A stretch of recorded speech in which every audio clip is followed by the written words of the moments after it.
Mais ici, c'est sur les leçons que je tire de ma démarche de chercheur que je voudrais insister.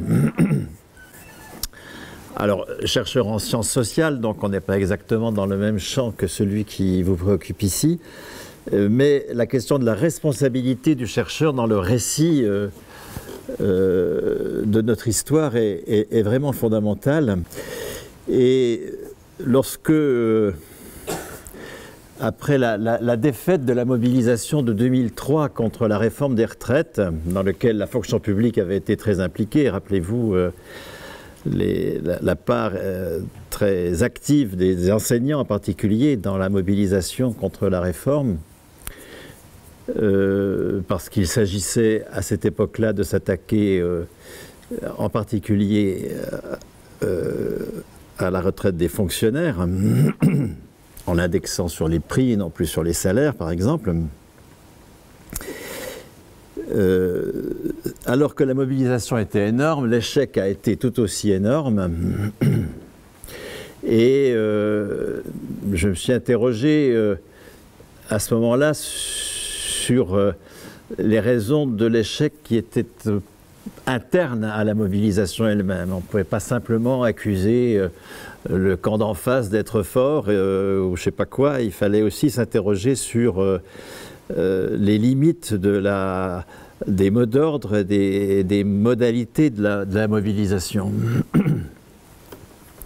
Et c'est là que, comme chercheur, j'ai été extrêmement marri de m'apercevoir que 30 ans, ça faisait depuis 1974 que j'étais sur le coup, donc 30 ans de travaux de première main avec des enquêtes, des archives, de la statistique, la reprise de tous les rapports de l'inspection générale des affaires sociales ou des débats parlementaires, enfin, etc. Tous les travaux qui avaient été écrits par le monde académique sur les questions de la sécurité sociale depuis les années 40. Tout cela ne m'avait pas fait voir un point absolument essentiel, comme quoi les documents ne répondent qu'aux questions qu'on leur pose, hein, et si on ne pose pas les bonnes questions, bon, on n'a pas non plus les bonnes réponses. Hein.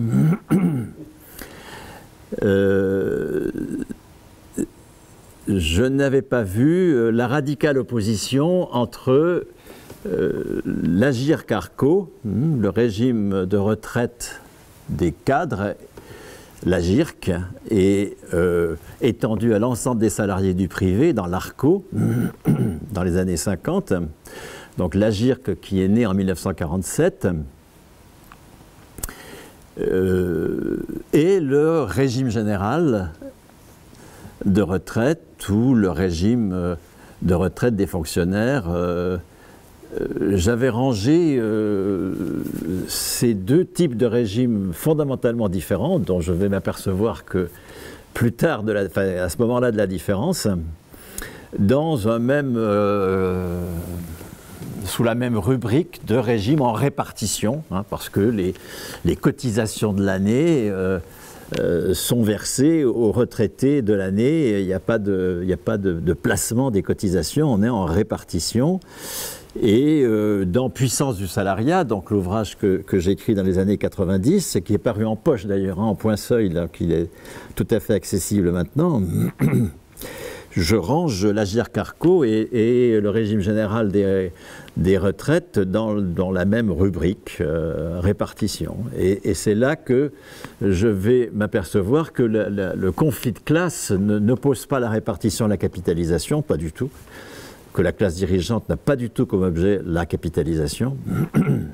Et nous avons encore erré considérablement en 2019, hein, où nous avons centré toute notre opposition à la réforme des retraites au nom du refus de la capitalisation.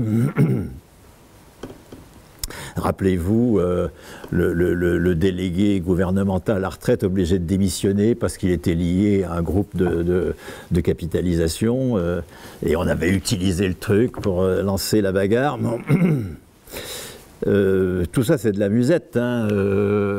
L'enjeu pour la classe dirigeante n'est absolument pas de passer à la capitalisation en matière de retraite, mais c'est de promouvoir une répartition capitaliste contre une répartition communiste. C'est-à-dire qu'il faut mettre un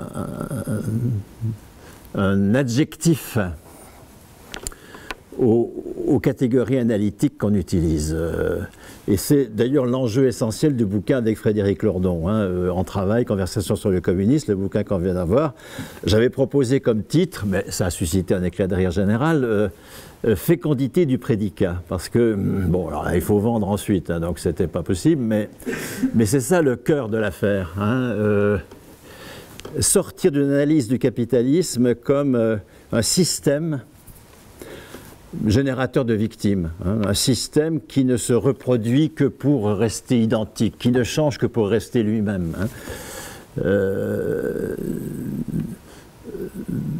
qui n'est pas marqué, à la différence de ce qu'en dit Marx précisément, par une logique de contradiction, mais qui est marqué par une logique de reproduction. Et une telle analyse fait que on ne va pas chercher dans le capitalisme lui-même les prémices de la sortie du capitalisme.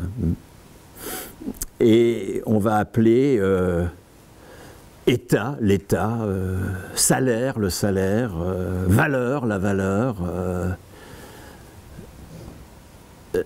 sans voir que s'affrontent dans l'État un État capitaliste, un État communiste. Dans le salaire, un salaire capitaliste, un salaire communiste. Dans la valeur, une valeur capitaliste, une valeur communiste, etc.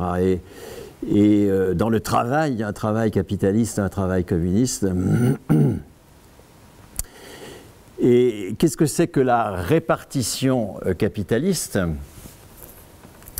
À quoi s'oppose la répartition communiste en matière de retraite?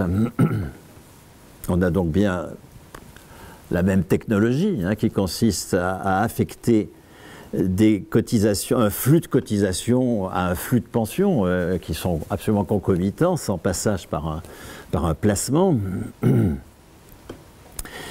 Dans la répartition capitaliste, la pension est à la mesure des cotisations. C'est le j'ai cotisé, j'ai droit. La logique intellectuelle, c'est une partie de mon salaire, je ne le dépense pas, je la mets au pot commun, un pot de solidarité intergénérationnelle, c'est comme ça qu'on va s'exprimer. Et ces cotisations, cette socialisation de mon salaire que je ne dépense pas, vont financer les pensions des retraités. Et lorsque je serai moi-même retraité, bien ma foi, j'aurai droit à la mesure finalement de la solidarité dont j'ai fait preuve quand j'étais actif. J'aurai droit de bénéficier des cotisations des actifs de l'époque, la solidarité intergénérationnelle. Là, nous sommes au cœur de la logique capitaliste. Ce qui fait réfléchir. Ça fait depuis quand même maintenant, depuis 93, 94, que nous manifestons autour de oui à la solidarité intergénérationnelle, non à la capitalisation, enfin, des mots d'ordre qui sont totalement mortifères et qui nous mettent sur le terrain de notre adversaire.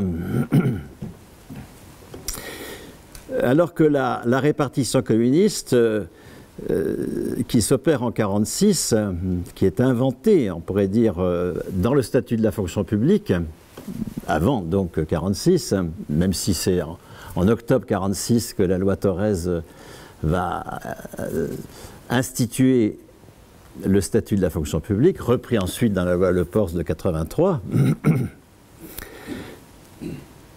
Par parenthèse, là encore, sur notre aveuglement sur les acquis communistes de notre histoire sociale, il a été possible en août dernier hein, de faire une loi qui porte une atteinte mais fondamentale à la fonction publique, lorsque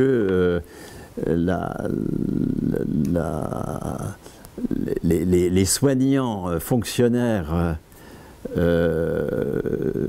je cherche le mot, enfin récusés, mais quel est le mot, parce que non vaccinés, ils sont donc, je cherche, pardon, suspendus, merci beaucoup. Donc les fonctionnaires suspendus voient leur traitement suspendu. C'est une atteinte absolue à la fonction publique. Un fonctionnaire suspendu conserve son traitement, bien sûr, c'est l'article 3 de la loi Le Pors de 1983. Hein. Bon, le silence syndical sur cette affaire montre combien nous sommes incapables de mettre le mot communiste sur des institutions dans le capitalisme. Hein. Et nous sommes incapables de voir la portée anthropologique hein, d'un dispositif qui dissocie totalement le droit au salaire de l'activité menée, hein, et qui fait que les fonctionnaires ont conservé leur salaire pendant le confinement. Tout leur salaire, bien sûr. Évidemment, parce qu'ils ne sont pas payés pour ce qu'ils font. Hein. Ils sont payés pour ce qu'ils sont du point de vue de la valeur, porteurs d'une qualification. Hein. C'est une mutation anthropologique énorme, que de ne plus faire dépendre mes ressources de ce que je fais, validé socialement comme productif. Alors que cette validation sociale m'échappe totalement, et qui donc me met à la merci de la classe dirigeante. Là, on a un inouï formidable, hein, qui est le cœur de la fonction publique précisément. Or, ce que fait Croizat en 1946 à propos des retraites du privé, il transpose dans les retraites du privé, dans les retraites du régime général, la situation des fonctionnaires. Un retraité, ce n'est pas un ancien travailleur qui a droit au différé de ses cotisations. La retraite ne relève pas du tout de la solidarité intergénérationnelle. Un retraité, c'est un travailleur qui a droit à la poursuite de son salaire. Parce que la qualification passe lorsqu'il prend sa retraite, je parle du privé, hein, de son poste à sa personne. Ça n'est plus son poste qui est qualifié, ça c'est le statut des travailleurs dans le privé, ou des CDI qui se mettent en place à l'INRIA aujourd'hui, d'accord ? Prétendument pour attirer je ne sais pas quoi, enfin c'est tout ça pour créer 18 postes en CDI et 21 postes en fonction publique. Hein. Toute cette entourloupe indécente de la lutte contre la précarité par le CDI et non pas par la fonction publique. Ce qui caractérise la retraite telle que Croizat la met en place en 1946, c'est que le retraité a droit, quelles que soient ses cotisations, à la poursuite de son salaire. Ce n'est plus son poste qui est qualifié, c'est lui-même. C'est le cas des fonctionnaires. Hein. Le fonctionnaire, ce n'est pas son poste qui est qualifié, c'est lui-même. C'est pour ça qu'un fonctionnaire qui change de poste ne change pas de salaire. Mais un fonctionnaire qui termine son service, qui n'a donc plus de poste, conserve son salaire. Parce que son salaire est lié à sa qualification. La qualification, c'est la mesure du salaire, enfin, elle s'exprime dans un salaire. Et la qualification, c'est un attribut personnel. On définit un fonctionnaire non pas par son diplôme. Son diplôme, il peut se torcher avec tant qu'il n'est pas qualifié.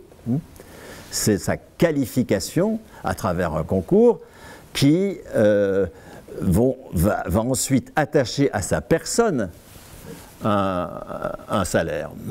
Et c'est pour cela que depuis longtemps, au demeurant, hein, c'est un énorme conflit au XIXe siècle, depuis 1853, donc c'est déjà ancien, les fonctionnaires conservent leur salaire, qui par définition est le meilleur, le dernier est le meilleur, Alors c'était celui des 6, le salaire moyen des 6 dernières années au XIXe siècle où il n'y avait pas d'inflation structurelle. L'inflation structurelle apparue avec la guerre de 14 a transformé les 6 dernières années en 6 derniers mois. Mais nous sommes dans une même logique. Hein.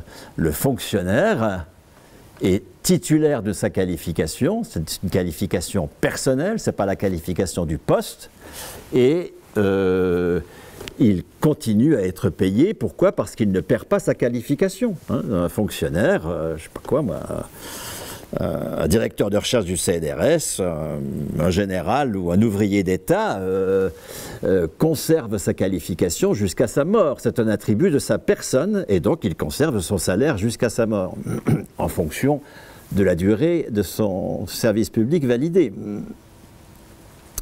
Et c'est ce que fait Croizat. Il transpose totalement cela dans le privé. Hein. Aucun compte n'est tenu des cotisations, aucun. La pension du privé ne repose sur aucun compte des cotisations. Un fonctionnaire d'État, il n'y a aucune cotisation, aucune caisse. Il y a, là, si vous êtes fonctionnaire d'État et que vous regardez votre feuille de paye, vous allez voir une mention retenue pour PC, pour pension civile, mais c'est un pur jeu d'écriture. Il n'y a aucune caisse dans laquelle irait cette pension. C'est le trésor public qui continue à payer le fonctionnaire jusqu'à sa mort. Et donc, en aucun cas, la pension de retraite n'est un différé des cotisations. Hein, ce n'est pas un salaire différé. C'est un salaire continué. C'est tout à fait différent. D'un point de vue anthropologique, ça pose le travailleur non pas comme celui qui est en train de travailler. Ça, c'est la définition capitaliste du travailleur. Et on comprend pourquoi il y a cette définition. Travailler dans le capitalisme, là encore une fois, il faut mettre des qualificatifs hein, sur le mot travail. Travail capitaliste, travail communiste. Travailler dans le capitalisme, c'est mettre en valeur du capital. Donc toute personne qui met en valeur du capital, quelle que soit la valeur d'usage de son travail concret. Hein, ça c'est Marx analyse très longuement, hein, Marx et Engels analysent très longuement l'indifférence de la classe dirigeante à la valeur d'usage de ce qui est produit. Puisqu'on produit pour mettre en valeur du capital. On produit de la valeur pour la valeur. Hein, c'est une production tautologique ou autotélique de valeur. Dans l'indifférence à l'utilité sociale de ce qui est produit. D'où l'impasse dans laquelle progressivement le capitalisme nous conduit et qui devient de plus en plus lisible, hein, au point qu'aujourd'hui il y a quand même une adhésion de plus en plus faible au travail tel que le capitalisme nous le promeut. Y compris chez les cadres, enfin y compris chez des catégories qui jusqu'ici étaient en accord avec ce qu'ils faisaient. Aujourd'hui cet accord est de plus en plus faible. Et comme précisément les travailleurs eux-mêmes n'ont pas de prise sur le travail tel qu'il est construit dans le capitalisme, puisque ce n'est pas la valeur d'usage qui est recherchée, à laquelle ils sont attachés. C'est pour ça qu'il y a souffrance au travail, c'est parce qu'il y a un attachement à la valeur d'usage qui est produite, mais ce n'est pas ça qui est cherché. Ce qui est cherché, c'est la valeur économique qui est produite.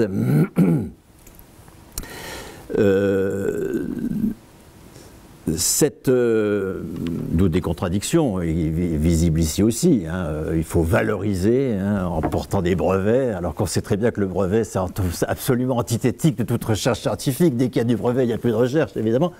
Mais on le fait quand même parce qu'on valorise, etc. Enfin, toute cette arnaque également de la valorisation. Hein.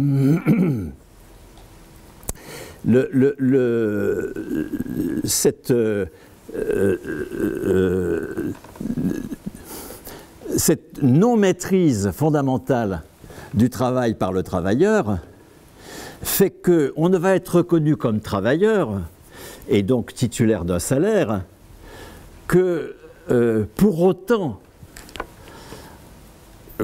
que l'on a produit une activité qui est socialement validée comme productrice de valeur pour le capital. Et donc on est reconnu comme travailleur que par intermittence dans le capitalisme. Et c'est comme ça que le capital nous tient. C'est lui qui décide de ce qui est travail et qui décide des temps où nous sommes travailleurs, des occasions par lesquelles nous sommes travailleurs. La forme la plus normale de la mise au travail dans le capitalisme, c'est le travailleur indépendant. Et on a bien vu ce que ça donne en confinement. Les travailleurs indépendants, ils sont à poil. Ils n'ont pas d'activité socialement validée comme productive, ils sont à poil. Un travailleur n'est travailleur que lorsqu'il produit une activité validée comme productive, c'est-à-dire dans le capitalisme comme mettant en valeur du capital. Il est reconnu comme travailleur par intermittence. Il est reconnu comme travailleur à la mesure de son efficience dans la production de valeur.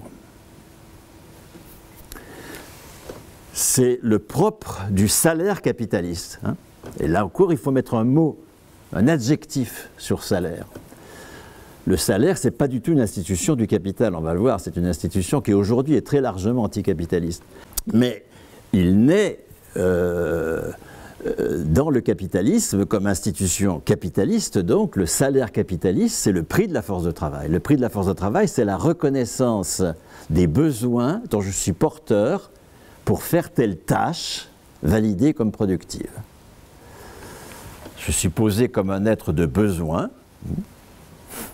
J'ai des besoins pour faire la tâche qui va mettre en valeur du capital. C'est ça le salaire. Et la forme la plus classique du salaire, c'est le revenu des travailleurs indépendants. Le salaire capitaliste, sa forme la plus classique, c'est le revenu des travailleurs indépendants. C'est pour ça qu'il y a une telle pression pour l'auto-entrepreneuriat, pour la Startup Nation et autres trucs plus ou moins à la mode, mais qui veut restaurer la mise au travail capitaliste, c'est-à-dire sous la forme de l'indépendance.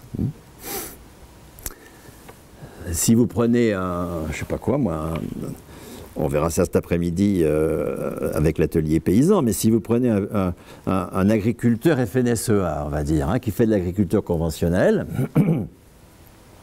c'est le travailleur type dans le capitalisme. À 30 ans, il a 300 000 € de dette ou davantage.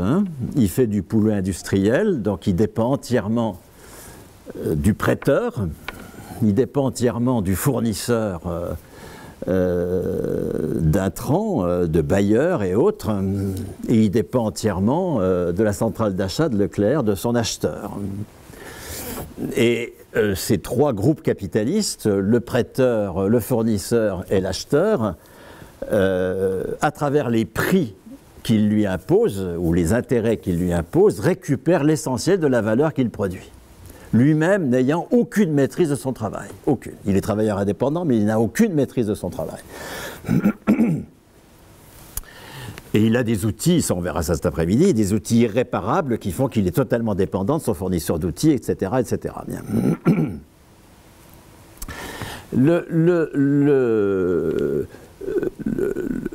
Le salaire communiste va s'inventer contre le salaire capitaliste.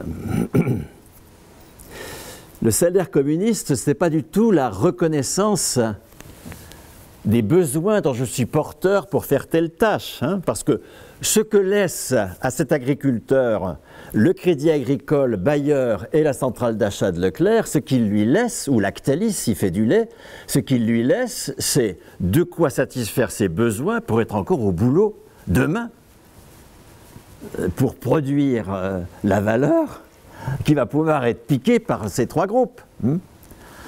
C'est ça un travail dans le capitalisme. C'est quelqu'un dont les besoins nécessaires à la production de telle activité, validée comme productive pour le capital, sont reconnus. Toute la lutte de classe dans le capitalisme a consisté à subvertir cette institution du salaire pour en faire un salaire communiste. Et les prémices du salaire communiste, c'est le salaire des fonctionnaires. C'est pour ça qu'il est à ce point contesté. C'est pour ça que que l'INRIA embauche 18 CDI et 21 fonctionnaires cette année. Et puis l'objectif de Macron, c'est d'en finir totalement avec la fonction publique. Il l'a dit, et il le dit ici, puisque c'est ici qu'il est venu présenter son programme de recherche avec des INRIA qui étaient assez cons pour l'accueillir quand il était candidat à la présidentielle. Donc, on est prévenu, on sait quel est son programme. Il a attaqué le point sensible, le statut des cheminots, qui a été recopié totalement sur celui des fonctionnaires. Ça a été son acte 1, les cheminots. Et donc, et encore une fois, hein, dans l'indifférence syndicale, il a fait cette attaque phénoménale contre le statut en août dernier, hein, en utilisant évidemment comme opportunité la lutte contre l'épidémie, hein, qui est une opportunité formidable évidemment pour accentuer la dérive capitaliste de notre société.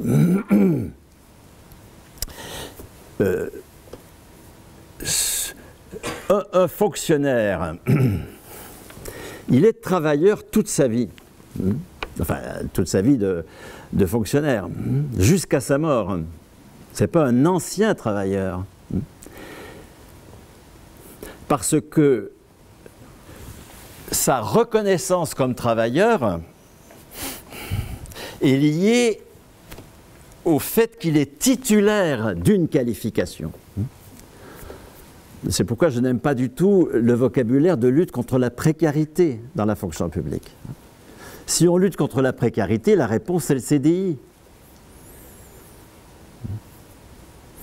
Dans la fonction publique, il faut lutter contre la non-titularisation, c'est tout à fait autre chose. Hein. Lutter contre la précarité, c'est déjà baisser culotte. C'est ne pas voir le statut communiste de la fonction publique. La mutation anthropologique qui consiste à poser la personne même comme travailleuse, quelle que soit son activité et sa validation. C'est pourquoi accepter aussi hein, qu'il y ait valorisation de l'activité de l'INRIA est une telle dérive dangereuse.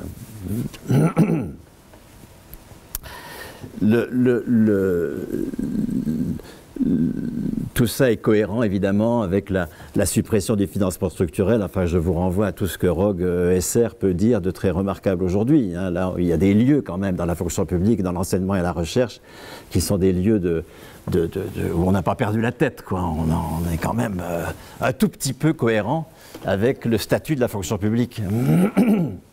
Qui suppose un financement par tête, des laboratoires, un financement structurel, la suppression de l'ANR, enfin toutes ces merdes qui ont été impulsées pour que nous ne soyons plus maîtres de notre travail, hein, et que nous ne soyons plus travailleurs qu'à la mesure de la valorisation de nos activités. C'est une dérive que nous devons combattre, mais de façon collective. Ce n'est pas par des résistances individuelles qu'on peut faire ça, bien sûr. Ça suppose un déplacement de l'activité syndicale.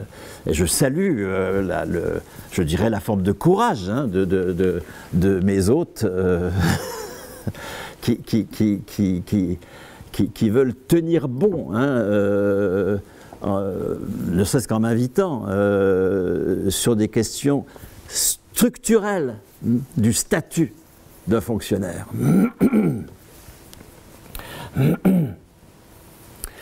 Donc, ce qui se joue en 1946 avec la naissance du régime général, c'est la transposition à l'ensemble des salariés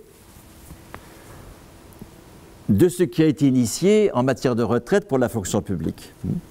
De le régime général de retraite, créé en 1946 sous l'impulsion des communistes, de la CGT, transpose le statut des fonctionnaires. Hein. Aucun compte n'est tenu des cotisations, absolument aucun. La pension, elle est calculée en fonction d'un salaire de référence alors qui n'est pas le meilleur à l'époque, c'est le dernier, mais le dernier dans le privé, c'est pas forcément le meilleur, loin de là. C'est celui des 10 dernières années à l'époque. Bon, mais dans l'optique des promoteurs, c'est d'arriver progressivement au 6 meilleurs mois, comme dans la fonction publique. Hein, c'est ça l'ambition. Et de faire que on soit travailleur jusqu'à notre mort. Quel est l'enjeu ? Quel est l'enjeu de dissocier la qualification du poste? Ce qui est déjà une conquête. Hein. C'est une conquête par rapport à l'auto-entrepreneuriat, par rapport aux travailleurs des plateformes, par rapport à l'ubérisation, qui n'est jamais que le retour à avant 1910. Hein. Ubériser, c'est revenir avant 1910. 1910, c'est une immense conquête de la CGT. C'est le code du travail, hein, le code du travail qui va imposer aux capitalistes de devenir employeurs. Un capitaliste ne veut jamais être employeur. Un capitaliste, il veut être Crédit Agricole, Bayer ou Lactalis, c'est-à-dire ponctionner des travailleurs indépendants. C'est ce que fait le capitaliste de plateforme aujourd'hui. Ça, c'est le statut type du travailleur dans le capitalisme, c'est le travailleur indépendant, on ne le répétera jamais assez. Hein. Ce n'est pas le travailleur salarié, non. Le travailleur salarié, il a été construit contre le capital. Et il est possible à partir du moment où la sous-traitance est interdite. Hein. Le Code du travail de 1910 interdit la sous-traitance. Parce que vous avez deux formes de mise au travail dans le capitalisme. La première forme, c'est le travail indépendant. Ça, c'est la forme canonique. Hein. Travail indépendant, c'est les plus exploités. C'est ceux sur lesquels il est le plus facile de piquer de la valeur. À propos de l'endettement, à propos de la fourniture d'intrants, à propos de l'achat du produit. Ces trois actes-là mettent totalement le travailleur indépendant sous la coupe de groupes capitalistes qui l'exploitent allègrement. D'autant plus allègrement qu'il croit qu'il est indépendant et qu'il y est attaché à son statut. Donc évidemment, dans ce truc-là, on tourne en rond, hein, pour se faire baiser, hein, c'est à coup sûr. Et donc la CGT se construit à partir de la fin du XIXe siècle contre cela, bien sûr, hein, mais également contre le contrat de louage d'ouvrage, qui est la forme mise en place par la Révolution, par les bourgeois révolutionnaires à la fin du XVIIIe siècle. Le contrat de louage d'ouvrage, c'est un jeu à trois dans lequel un capitaliste donneur d'ordre, hein, il achète, droit commercial. Il n'y a pas de droit du travail, ça n'existe pas. Hein. Droit commercial, c'est le code du commerce, et puis le code civil, hein, c'est Napoléon. Hein, c'est Napoléon qui est le fossoyeur de la Révolution. Hein, c'est pour ça qu'il est tellement exalté, y compris par d'autres Macron actuellement. Et donc le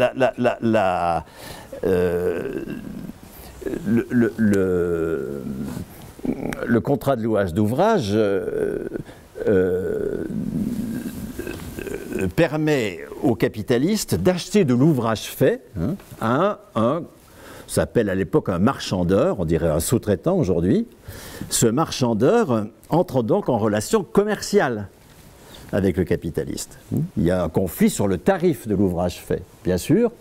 Mais ensuite, le marchandeur, lui, il embauche des ouvriers. Le mot ouvrier s'impose au XIXe siècle. C'est ceux qui font l'ouvrage, dans le contrat de louage d'ouvrage. C'est tout un mot qui existait, mais qui n'était pas central comme il le devient à l'époque. Alors eux, ils sont complètement en dessous du radar. Hein. Personne ne connaît. Hein.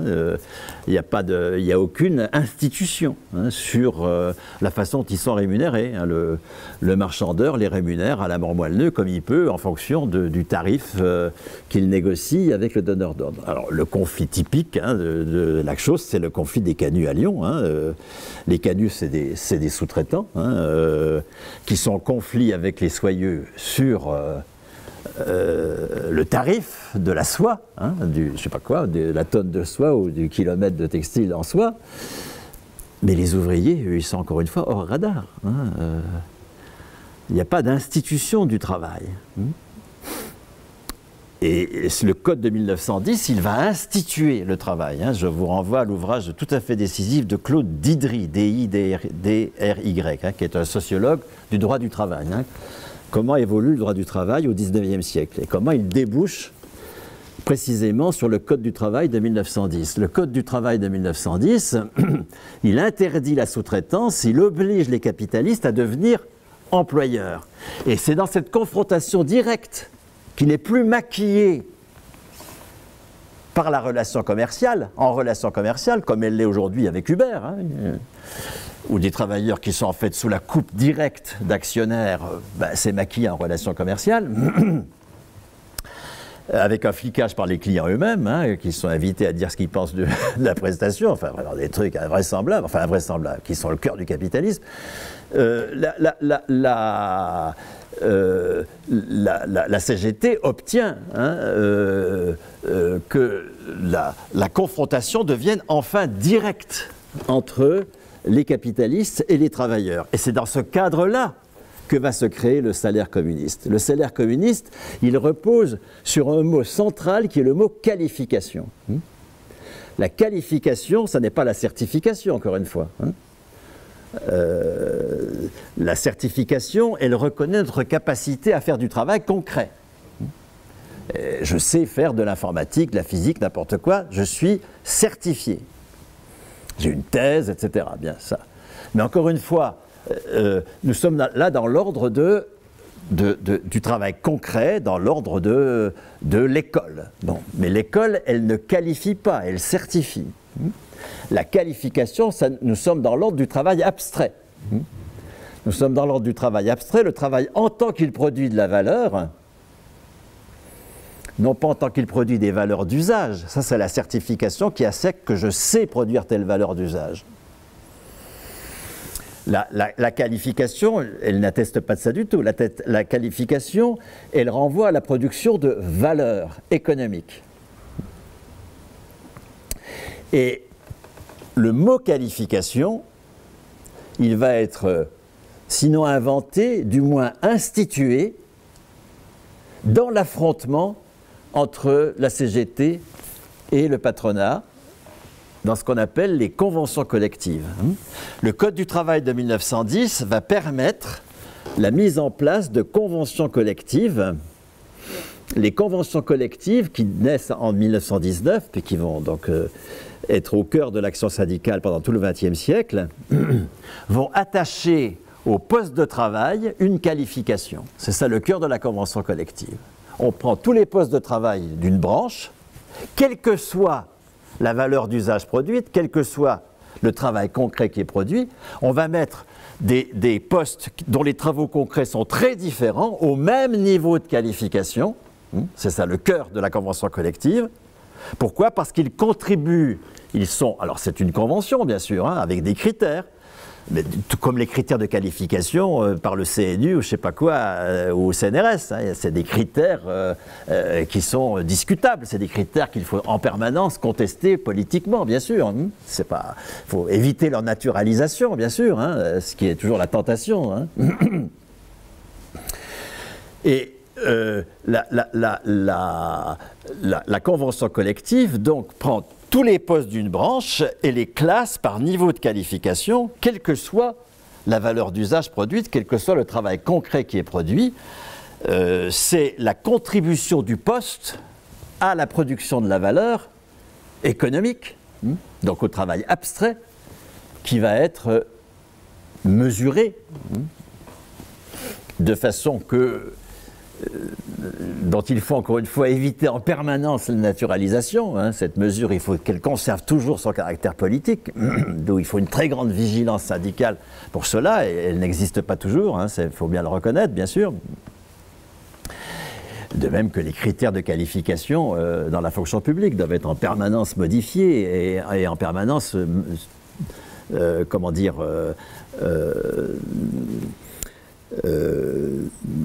tenu sous la vigilance démocratique des personnels. C'est pour ça qu'il y a une telle tentative de disqualification du CNU, etc., par la classe dirigeante. Hein. Il s'agit que l'on ne maîtrise pas les critères de qualification. la convention collective, elle invente donc ce mot qui fait crachoter tout patron. Il déteste le mot qualification. Il adore le mot compétence. Vous voyez bien que compétence, ça renvoie au travail concret. Mais que notre salaire reconnaisse notre contribution à la production de valeur économique, ça n'est pas acceptable.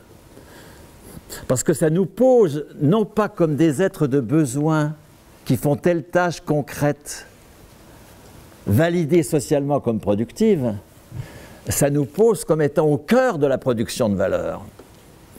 Et donc, comme si la bataille politique est menée, légitime pour décider du travail abstrait et de ce qui a valeur. Donc vous avez un refus absolu de la classe dirigeante du salaire à la qualification. Le salaire à la qualification, c'est une conquête à la qualification du poste. C'est une conquête. Donc ce que je dis n'est pas contradictoire avec ce que j'ai dit sur le fait qu'il ne faut pas se battre pour les CDI, mais pour la titularisation. Parce que nous sommes dans l'étape d'après, justement. Mais la première étape pour la CGT, puisqu'il y a qu'elle qui se bat à l'époque, la première étape pour la CGT, c'est la conquête de la qualification du poste de travail. Qu'est-ce que c'est qu'un emploi? C'est lorsque le poste de travail est enrichi d'une qualification et donc de l'obligation pour l'employeur de respecter le salaire à la qualification. Et dans la mesure où cette victoire est une victoire à demi, puisque ce n'est pas les travailleurs qui décident des postes, tout l'enjeu pour la CGT, ça va être de faire passer la qualification du poste à la personne. Ce n'est plus le poste qui est qualifié, mais c'est la personne même. C'est tout l'enjeu de la fonction publique. Vous avez, en 1984, suite à la présence d'un communiste dans le gouvernement Mauroy, vous avez 100 000 titularisations dans l'enseignement supérieur et la recherche. 100 000 titularisations. C'est énorme. Au CNRS, des tas de gens n'étaient pas titulaires. Le personnel biatos, comme on dit, à l'université n'était pas titulaire. Nous avons une énorme mouvement de titularisation où la qualification qui était jusque-là celle du poste,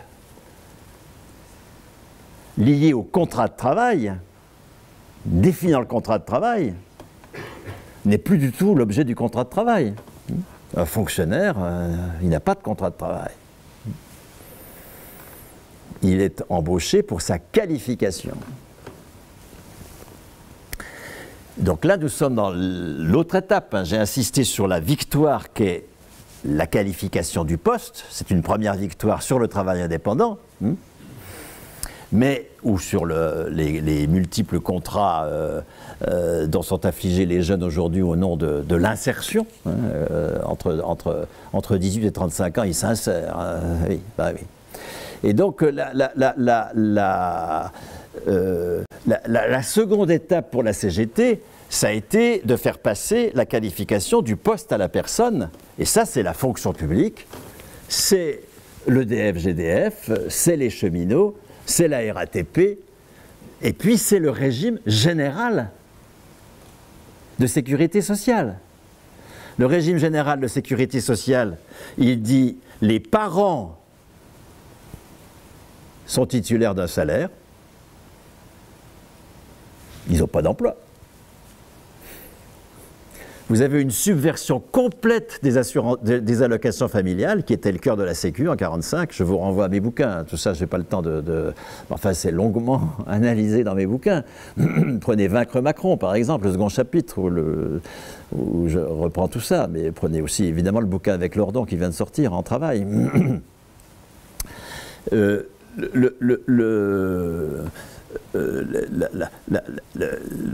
Croizat opère une dissociation, mais radicale, entre le salaire et la tenue d'un poste.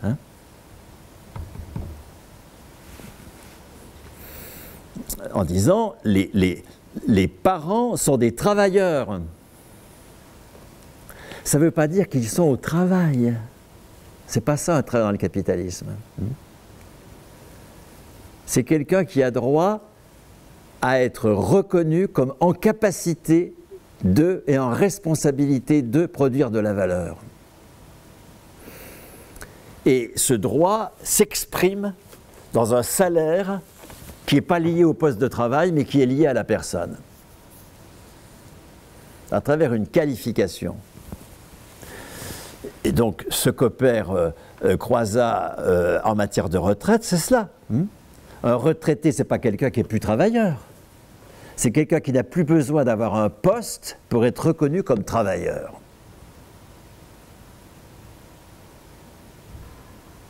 D'un point de vue anthropologique, c'est très important. Ça. Alors, c'est pas fini, bien sûr. Un fonctionnaire qui n'a plus de poste, il n'a plus son salaire non plus. C'est des prémices du communisme, tout cela. Mais on a quand même bien vu, pendant le confinement, ceux qui n'avaient pas d'emploi, c'est-à-dire qui étaient en CDD de mission, en stage, en intérim ou travailleurs indépendants, ils étaient à poil, dès lors qu'ils n'avaient pas d'activité validée comme productive. Ceux qui avaient un emploi, c'est-à-dire ceux qui étaient dans un CDI relevant de la convention collective, ils ont conservé 84% de leur salaire, y compris s'ils ne faisaient rien. Donc ça, c'est l'invention de la qualification du poste, qui est déjà un gros progrès. Et puis ceux qui avaient une qualification personnelle, ils ont conservé leur salaire dans son intégralité. Vous voyez bien la mutation anthropologique qu'il y a à reconnaître les personnes comme travailleuses par intermittence, selon la validation de leur activité comme productive, ou qu'il y a à les reconnaître comme travailleurs en tant que personnes. Et vous voyez bien combien, depuis la LRU, depuis Sarkozy, depuis l'ANR, depuis les contrats d'excellence et toute la merde qui nous est arrivée, depuis l'autonomie des universités, la dévolution de leur patrimoine aux établissements, enfin, c'est cela qui est attaqué fondamentalement. Vous avez maintenant, depuis la loi AESR, la possibilité pour des présidents d'université d'embaucher des gens qui n'ont pas été qualifiés par le CNU. Vous voyez bien que l'enjeu décisif de la lutte de classe, c'est la qualification des personnes. Et donc l'enjeu décisif des retraites, c'est pas de savoir si les comptes à points, c'est plus ou moins de la capitalisation. Si les comptes à points, c'est plus ou moins bon pour le pouvoir d'achat des retraités, qui y perd, qui y gagne. Arrêtons ces erreurs stratégiques. Le compte à points, c'est la réponse capitaliste en 1947, dès 1947, du geste de Croizat de 1946. En 1946, Croizat, les militants communistes de la CGT, puisque les socialistes et les trotskistes sont en train de faire effort, ils ont d'autres chats à fouetter, ils ne s'occupent pas du régime général, ils s'en foutent. Je le signale au passage et sans polémique, la question n'est pas là, c'est un constat. Hein. C'est un constat. Ils sont tout seuls. Vous voyez, je voudrais bien... C'est comme ça que j'ai annoncé mon topo. Hein. Ce que c'est qu'un récit qui pose sur l'histoire populaire un sarcophage capitaliste, un peu comme le sarcophage qui a été posé sur Tchernobyl. Et je compare cela aux monuments aux morts qui ont été créés après la Première Guerre mondiale.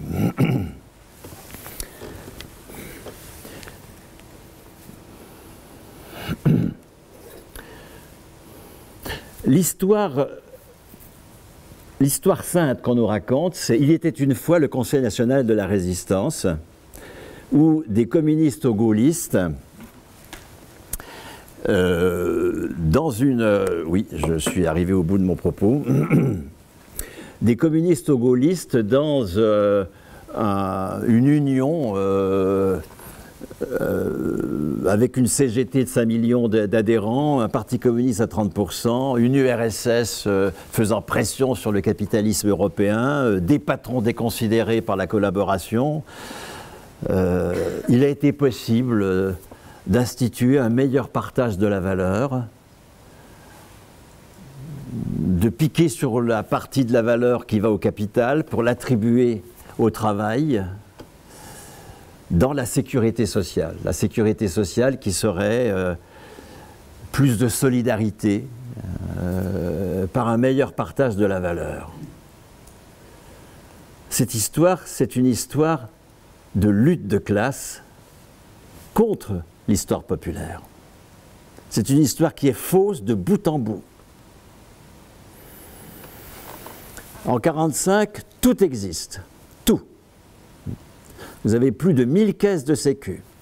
Vous avez 70 000 salariés pour gérer ces caisses. Donc ce n'est pas une institution qui est créée en 1945. C'est une institution qui est créée par le patronat pendant toute la première moitié du XXe siècle. Et pendant les dernières années du 19e. Tout existe, absolument tout. Rien n'est créé en 1945.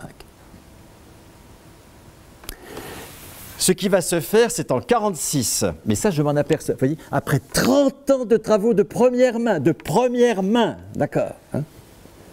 C'est pour ça que ça m'a fait beaucoup réfléchir sur ce que c'est qu'un chercheur. Hein. Les documents ne répondent qu'aux questions qu'on leur pose. Et pour changer nos questions, il faut changer notre rapport à notre objet. Ce n'est pas simplement mieux rendre adéquats nos hypothèses aux phénomènes observés. Ça, c'est utile, mais c'est le b.a.-ba de la recherche. Mais ce n'est pas ça le point central. C'est de changer notre rapport à notre objet. L'histoire sainte, quel est son objectif? C'est d'enfouir sous le sarcophage de « il était une fois la création de la Sécu en 1945 », la subversion de la sécurité sociale qui s'opère en 1946. Cette subversion, c'est précisément de faire passer la qualification du poste à la personne. Et il y a un enjeu tel que dès 1947, un patronat qui n'est pas du tout déconsidéré, enfin, lisez 5 pages de l'Aquarius, qui est la seule qui fasse, qui fasse vraiment parmi les historiens de l'histoire à base d'archives. Enfin, Vievorka a pu faire un bouquin sur la résistance, le bouquin chèrement collant, le bouquin officiel sur la résistance. Il n'y a pas d'archives, il y a les mémoires. Enfin, aucun historien ne font des trucs sérieux sur les mémoires des acteurs. Bon, donc nous ne pouvons pas tolérer, encore une fois, hein, que des institutions aussi décisives que la sécurité sociale fassent l'objet d'une histoire sainte, aussi peu validée scientifiquement. Mais même cette validation scientifique, elle est compliquée, hein, parce que, encore une fois, tant qu'on pose le capitalisme comme une structure qui génère des victimes, on fait l'hypothèse qu'il n'y a pas de classe révolutionnaire. Que les travailleurs peuvent de temps en temps avoir des rapports de force favorables, par exemple en 1945, ou enfin toute la saga que je viens de raconter, d'accord, mais que ça, c'est pas reproductible, qu'aujourd'hui on a bien du mal, enfin, etc., etc. Vous connaissez tout le laïus pleurnichard de nos organisations. Qui repose sur la cécité, sur la capacité révolutionnaire. Hein, tout le bouquin que nous avons fait avec Lordon au premier semestre de cette année, qui est sorti là en octobre dernier, c'est là-dessus. C'est sortir nos organisations collectives et notre militance traditionnelle de sa cécité sur l'histoire populaire. Mettre un qualificatif sur des mots que nous utilisons de façon essentialisée, sans les qualifier. La valeur, le travail, le salaire, et en les identifiant au capitalisme, par-dessus le marché. Ce qui fait que nous n'avons plus aucun tremplin pour agir. Non, il y a une classe révolutionnaire qui est en capacité d'instituer un salaire communiste, un statut communiste du travailleur, une sécurité sociale du soi communiste, on pourra en parler si ça vous intéresse, etc. Moi, j'ai dû changer complètement mon attitude de chercheur. J'étais jusque-là quelqu'un qui était en sciences sociales critiques. Quelle est la pose du chercheur? C'est un type qui gagne au grattage et au tirage. Hein. Ça, c'est le jackpot. Hein. Il écrit le discours officiel. Hein. Il n'y a pas de classe révolutionnaire. La seule classe pour soi, c'est la bourgeoisie. le capitalisme c'est dégueulasse, et c'est l'histoire dont la bourgeoisie a besoin, hein. Il n'y a pas d'alternative, il n'y en a pas. On croit qu'il y en a une, mais il n'y en a pas. Ah si, la commune, le Rojava, vous voyez, très lointain dans le temps ou dans la géographie. Voilà. Ah oui, là-bas, oui, peut-être, oui. Ici, chez nous, ah non, non, non. Ah ben non. Non, non, il y a des démocraties avancées, il y a je sais pas quoi, quelques avancées démocratiques de temps en temps, mais il n'y a pas de révolution. Ah non, non, c'est pour plus tard. Il faut d'abord prendre le pouvoir d'État, gagner les présidentielles, je sais pas quoi, enfin des conneries de ce genre. Puis après on fera le socialisme, on fera le communisme. Enfin, nous avons voulu, Frédéric et moi, mettre le mot communiste sur la table de l'aujourd'hui et maintenant. Pas pour demain, pas pour après-demain, après le socialisme, après la prise du pouvoir d'État, aujourd'hui. Et d'abord, parce qu'il y a un déjà là, parce que le communisme, il est déjà institué dans des prémices, dans nos sociétés. Donc, moi j'étais un chercheur en sciences sociales absolument classique. C'est-à-dire un type qui est solidaire des victimes. Ça, c'est au tirage, c'est solidaire des victimes. Au grattage, ça c'est le dimanche. Hein. Et puis la semaine, bah, t'écris l'histoire officielle. Il n'y a pas de classe révolutionnaire. Et là, tu fais carrière. Donc, sortir de ça, vous savez, c'est très confortable. Vous savez, c'est très confortable d'écrire le discours dont la classe dirigeante a besoin, tout en étant solidaire des victimes. C'est un confort inouï. S'en sortir, c'est compliqué. C'est ce que j'ai essayé de faire.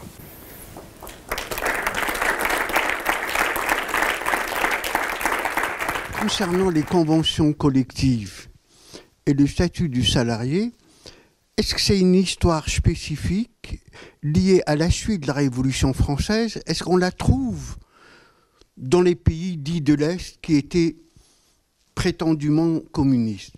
Est-ce que c'est lié vraiment spécifiquement à l'histoire sociale et des conventions collectives ont-elles eu une expansion dans d'autres pays et reconnue par les travailleurs ou les syndicats? Merci. Mais beaucoup plus simple. On suit dans l'histoire être un outil de travail, être en aide de besoin, vers la qualification en tant que personne et vers la valeur de l'individu. Est-ce qu'on peut réfléchir un peu sur ce qui est donner de l'argent, et justement je ne peux pas préciser mieux, donner de l'argent à un individu parce qu'il existe? Merci beaucoup. Sur l'invention de la convention collective, là on est dans ce qu'on appelle l'Europe bismarckienne. Hein. L'Europe bismarckienne, c'est-à-dire l'Europe des six au départ, hein, avant qu'arrivent les pays de type anglo-saxon, comme on dit. Donc c'est pas propre à la France. Hein. Si tu prends l'Italie, l'Allemagne, la Belgique, l'Autriche, tu vas avoir des configurations assez proches dans lesquelles le salaire est socialisé. Hein. L'impôt intervient assez peu, hein. C'est une socialisation du salaire qui permet d'affirmer la qualification du poste. Ça repose sur un syndicalisme qui n'est pas centré sur l'entreprise, hein, mais sur la branche ou sur l'interprofessionnel. Tu vas avoir en revanche... Et donc c'est à partir de ça que notre construction du communisme se construit. Mais tous les pays capitalistes, de toute façon, sont dotés d'une classe révolutionnaire en train d'opérer le passage à la suite. Hein. La suite qui n'est pas la fin des temps. Hein. C'est pas, moi, je n'adhère pas à la religion communiste, hein, du paradis sur terre. Tout ça, pour moi, c'est de la blague. Hein. Il y aura un après le communisme. Hein. C'est un mode de production qui va bouger lui-même, qui sera lui-même marqué par la lutte de classe et qui enfin, c'est pas la fin de l'histoire, tout ça, bien sûr. Hein. Mais dans les pays capitalistes de type l'Angleterre, par exemple, où on insyndicalise beaucoup plus d'entreprises, tu vas avoir un autre dispositif qui est beaucoup plus de régime d'entreprise, disons, hein, et d'un dispositif fiscal assuré par l'État, par exemple en matière de santé. Hein. C'est pas du tout une socialisation du salaire qui assure les besoins de santé, c'est un dispositif payé par l'impôt. Enfin, il y a une cotisation, mais enfin, c'est largement géré par l'État. Mais là aussi, qui est un prémisse du communisme. Tous les pays capitalistes vont au communisme chacun à leur façon, de même que les pays féodaux sont allés au capitalisme par des voies diverses. Il y a des traits communs, mais il y a des voies qui sont quand même diverses. Alors, sur la question valeur de la personne et revenu d'existence, bah ça, je fais du teasing pour ce soir, c'est l'objet de ce soir. Hein. Donc, qu'est-ce qu'il faut attacher à la personne, hein? Est-ce qu'il faut attacher un revenu, hein? Est-ce qu'il faut lui attacher un contrat de travail? Ou est-ce qu'il faut lui attacher une qualification? Ça, c'est une question d'actualité, hein, puisque si vous prenez les programmes des présidentielles, vous avez au moins 2 candidats à la présidentielle qui proposent d'attacher le contrat de travail aux personnes. Hein. Si vous prenez Fabien Roussel, hein, il s'agit que tout le monde ait un contrat, hein, soit il est dans l'emploi, soit il est en formation. Hein. Mais il y a une continuité des ressources qui sont assurées par le fait qu'il y a toujours contrat. Et puis vous avez la France Insoumise, hein, qui propose l'État employeur en dernier ressort. Hein, et donc, quelqu'un qui n'a pas un contrat avec une entreprise privée, ben, elle a un contrat avec une collectivité publique. On va assurer la pérennité des ressources par un contrat. Ou alors vous avez les propositions de revenu d'existence, d'accord, hein, où on assure un revenu, un niveau de revenu à la personne. Et puis vous avez ce que je préconise, hein, qui n'est ni cela ni cela, hein, parce que tout ça, soit le revenu d'existence, nous sommes là dans la proposition capitaliste par excellence, hein, si nous voulons que chacun ne soit reconnu que par intermittence comme travailleur, à la mesure de la validation sociale de son activité. On introduit une insécurité absolue, qu'il faut rendre politiquement viable en assurant un filet de sécurité universel à tout le monde. Le projet capitaliste d'en finir avec le salaire à la qualification personnelle, ou même le salaire à la qualification, pour généraliser un revenu contributif, suppose un revenu de base universel.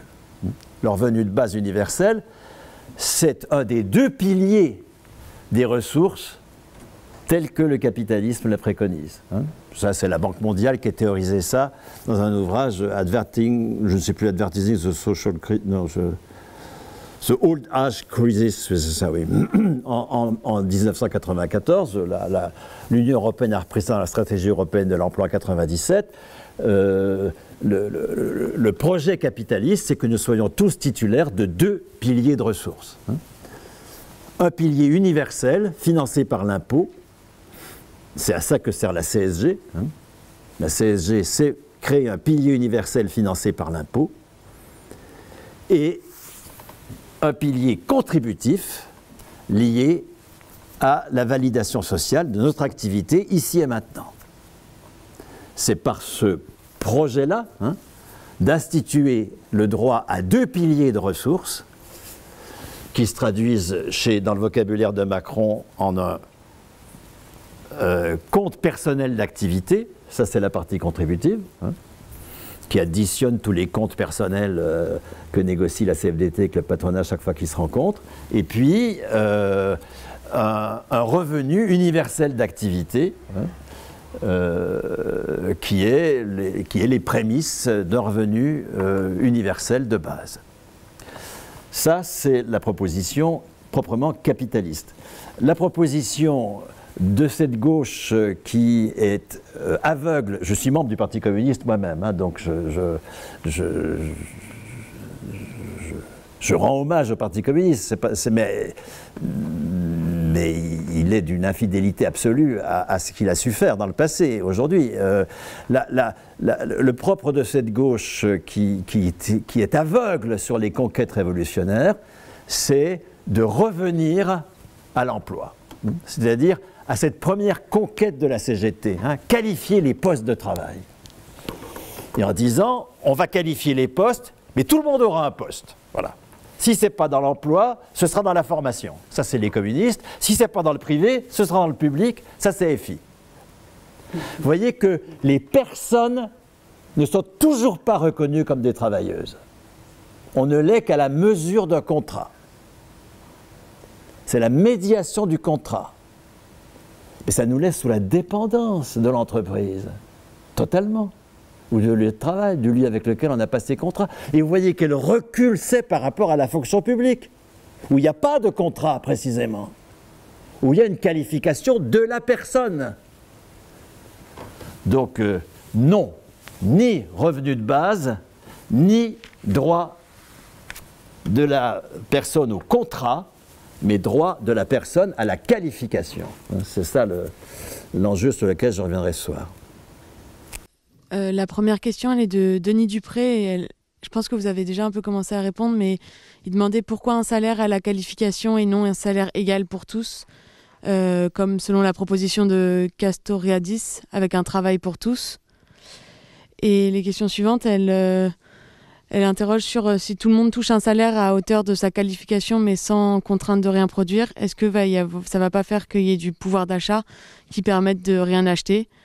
Il s'interroge aussi sur les autodidactes qui refusent le formatage scolaire et le consentement socio-culturel du diplôme. Sur le dernier point, là, il y a confusion entre qualification et certification. Hein. Lorsque l'on dit proposer une qualification pour tous, c'est avaliser la méritocratie scolaire, c'est que l'on confond qualification et certification. En aucun cas, la qualification n'est la photocopie de la certification. Il peut y avoir des exigences de certification pour qualifier. Moi, je préfère quand même qu'un Toubib, il ait un diplôme de Toubib. Je le préfère, très franchement. Mais, en aucun cas, ça ne fonde la qualification. La qualification, elle est fondée sur l'expérience professionnelle, sur ce qui fonde notre capacité à produire de la valeur, à faire du travail productif. Hein.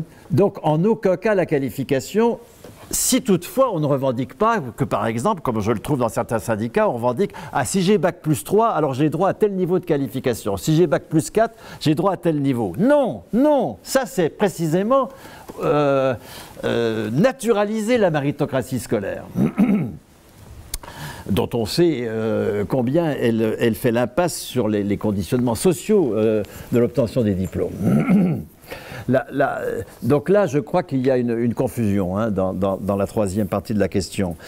Sur le pouvoir d'achat des sans producteurs, oui, bon bah écoutez, là, c'est plutôt une objection de droite, excusez-moi, mais s'il y a plus c'était l'argument des esclavagistes dans la guerre de sécession, s'il n'y a plus le fouet de l'esclavage, est-ce que les gens vont bosser? Enfin, s'il n'y a plus le fouet du marché du travail, est-ce que je vais bosser hein? C'est une vision anthropologique que je trouve extrêmement marquée par le récit capitaliste. Hein? Il faut que les gens aient la trouille pour bosser. Et on se comprend. Hein? Si nous ne sommes pas maîtres du travail, évidemment qu'il faut qu'on ait la trouille pour bosser. Il n'y a pas d'autre solution. C'est pour ça que le capitaliste ne définit comme travailleur que celui qui est en train de faire ce qui est validé comme productif. Et c'est pour ça qu'il va parler d'anciens travailleurs pour les retraités, de futurs travailleurs pour les jeunes. Enfin, on ne supprimera pas l'insertion tant qu'on ne supprimera pas la retraite. Hein. J'espère bien me faire comprendre. La retraite, non pas comme droit au salaire, qui a conservé aussi son salaire pendant le confinement? Les retraités. Hein. Pourquoi? Parce que précisément c'est un attribut de la personne. Donc, moi je suis pour la retraite à 50 ans, hein. C'est beaucoup trop tard, 60. C'est-à-dire à partir du moment où notre rapport au marché du travail devient complètement merdique. Si on est licencié à 50 ans, on ne retrouvera jamais un boulot aussi qualifié, c'est impossible. Statistiquement, c'est invérifiable, invérifié je veux dire. Donc enfin, c'est parfaitement vérifié statistiquement, je vais finir par arriver à dire ce que je veux dire. Mais la retraite en tant que fin du travail, là, nous sommes dans la totale adhésion à l'idéologie capitaliste. Hein. Le travail, c'est de la merde. Ben, c'est de la merde par définition. Donc l'enjeu, c'est de travailler pour plus avoir à travailler. C'est ça, la définition du travail dans le capitalisme, c'est « je travaille pour ne plus avoir à travailler ». Regardez comment la classe dirigeante a laissé se répandre cette étymologie complètement absurde de travail. Tripalium, instrument de torture, une étymologie à la mort moelle-neu, hein. Une étymologie entièrement fausse. Hein. L'étymologie de travail, c'est plutôt ce qu'on retrouve dans l'anglais travel, hein, c'est-à-dire se déplacer en franchissant un obstacle. C'est beau, je trouve, se déplacer en franchissant un obstacle. Tout y est, je trouve, dans le travail. C'est ça l'étymologie du travail. Pourquoi la classe dirigeante a laissé se répandre ce truc complètement, le travail, c'est... Mais parce que, comme ce qu'elle fait du travail, c'est de la merde, oui, ben, il faut que nous naturalisions le fait que le travail, c'est de la merde. Et qu'un retraité, ouf, il n'a plus à travailler.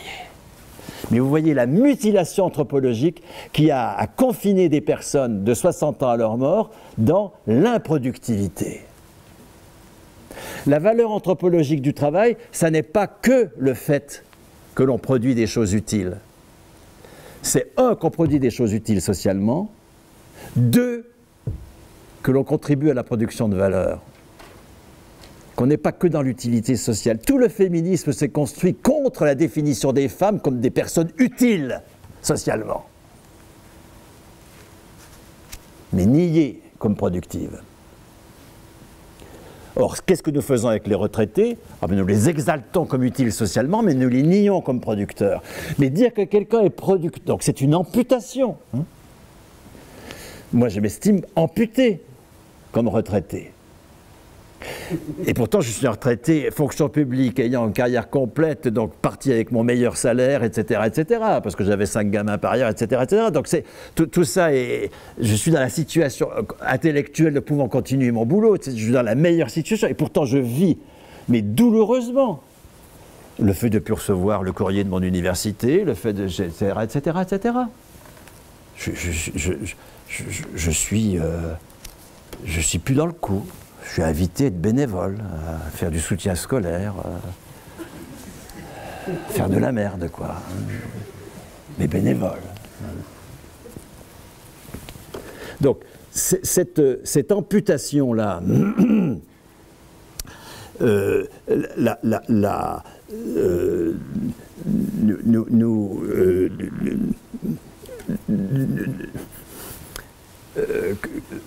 non, j'arrête sur l'amputation. Ce sur quoi je voulais insister, c'est sur le fait que identifier nécessité du fouet et travail, c'est être complètement victime de l'idéologie capitaliste. Hein. Il y a une vertu anthropologique du travail, y compris à sa dimension productive, qui fait que je n'ai aucun souci sur ce que deviendra la production lorsque les titulaires, chacun sera titulaire d'une qualification. Aucun souci. La première chose, c'était travail pour tous. Est-ce que vous pouvez rappeler exactement la formulation? C'était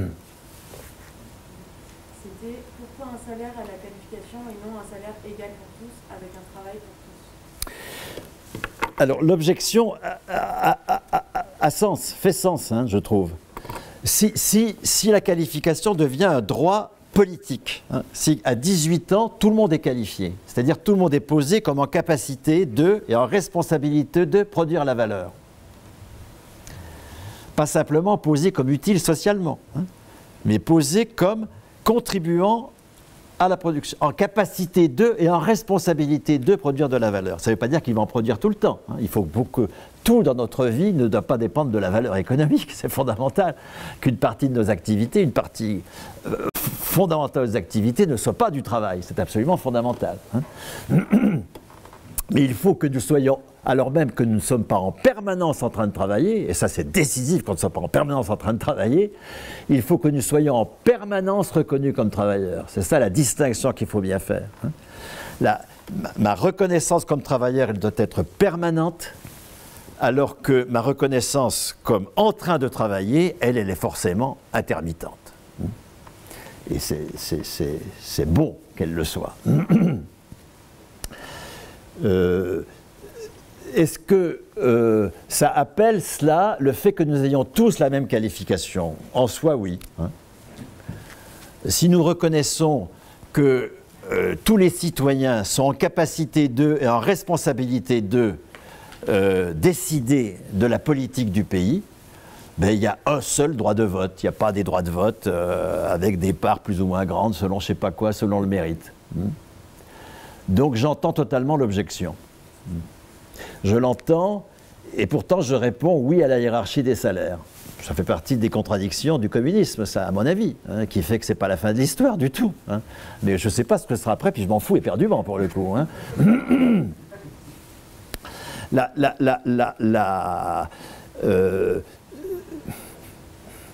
La hiérarchie des salaires, dans un rapport de 1 à 3, hein, je précise que la préconisation qu'on a à Réseau Salariat, c'est 1700 balles pour tout le monde à 18 ans, hein, c'est le SMIC revendiqué, 1700 balles pour tout le monde, comme droit imprescriptible, d'accord, et possibilité de passer les épreuves de qualification, pas de certification, de qualification, j'insiste, qui relève de l'expérience au travail, pas du tout du savoir-faire scolaire. D'aller jusqu'à 5 000 €, un maximum, une rémunération maximale de 5 000 €. Ce n'est pas le 1 à 20 que préconise mon parti ou que préconise EFI. 1 à 20, non. Poser des gens comme 20 fois plus productifs que d'autres, ça n'a pas de sens. Déjà 3, c'est déjà beaucoup. Hein. Alors pourquoi 3, cela dit? Parce que c'est l'écart interdécile, parce que, encore une fois, moi je ne suis pas un réformateur social, j'essaye de tirer tout le communisme déjà là, comment est-ce qu'on peut aller plus loin? Bon. L'écart interdécile dans la fonction publique, c'est-à-dire entre le salaire moyen des 10% les moins payés et des 10% les mieux payés, il est de 1 à 3. Dans les conventions collectives les mieux négociées, il est de 1 à 3 aussi. Bon, ce que je préconise, c'est que l'écart interdécile devienne l'écart entre les salaires réels, pas simplement interdécile. Bon. Et que personne ne puisse gagner plus de 3 fois que d'autres. Bien. Pourquoi le maintenir? Même alors que c'est contradictoire avec la qualification comme droit politique. Hein. Mais je pense que le communisme, c'est un mode de production contradictoire. Il faut assumer les contradictions. Pourquoi? Parce que nous ne sommes pas du tout certains que les trajectoires personnelles aboutissent dans leur déroulé spontané à la satisfaction des besoins sociaux. On n'est pas certain qu'il y aura du monde de nuit pour faire des urgences à l'hôpital, c'est pas sûr tout ça. Donc il faut absolument qu'il y ait une hiérarchie des salaires qui permette de s'assurer que des besoins sociaux qui ne peuvent être assumés que par du travail vivant le seront effectivement, y compris s'ils sont peu désirés spontanément. La deuxième chose, là renvoie à une vision tragique de l'humanité. Moi, je pense que je ne suis pas du tout pour une anthropologie enchantée. Et là, on se rejoint tout à fait avec Lordon. Il y a de la violence.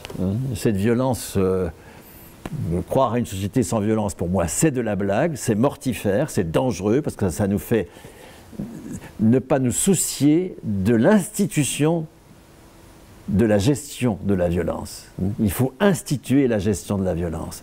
Et la monnaie est une bonne institution de la gestion de la violence, parce qu'elle objective les rapports sociaux. La monnaie est une bonne institution de gestion de la violence domestique, par exemple. La monnaie, c'est le meilleur et le pire, hein, c'est-à-dire que c'est à la fois quelque chose qui exprime la violence et qui la gère. Voilà les deux raisons de mon adhésion à une hiérarchie des salaires. Travail pour tous, non. Vous comprenez que ça,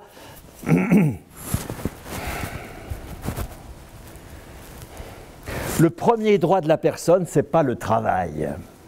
Le premier droit de la personne, c'est la souveraineté sur le travail. C'est tout à fait différent.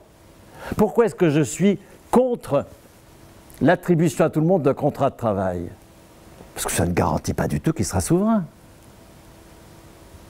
Le travail a une vertu anthropologique pour autant que nous sommes souverains sur le travail. Sinon l'esclavagisme est une magnifique façon. Tout le monde est au travail. Ah bah oui, mais tout le monde est au boulot. Ça oui, d'accord.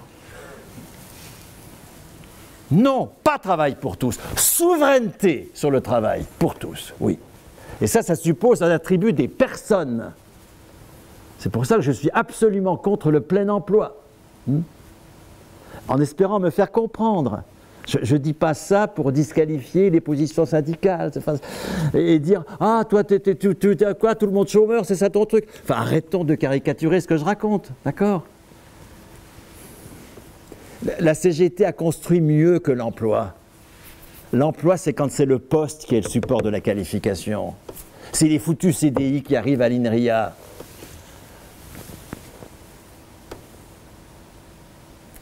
Elle a créé la qualification personnelle. Et ça doit devenir le statut de tous, sans exception.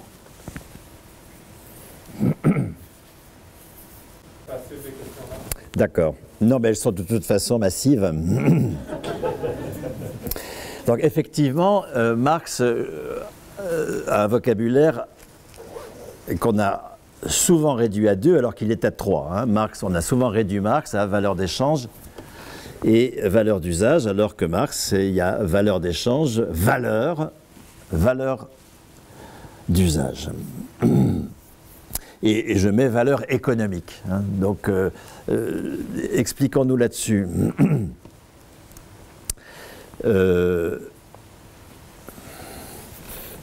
Il y a 2 points qui rendent cette question à la fois centrale et compliquée. Peut-être que je continuerai ce soir à élaborer là-dessus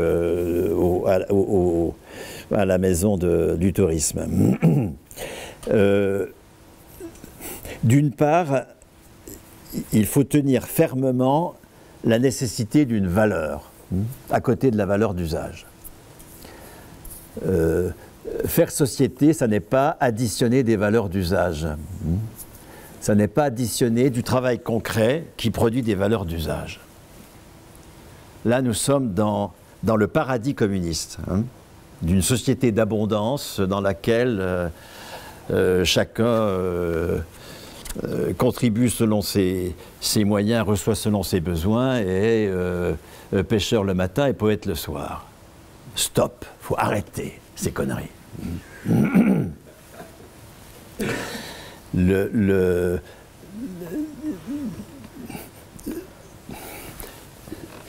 communisme, ce n'est pas le remplacement de la valeur d'échange par la valeur d'usage.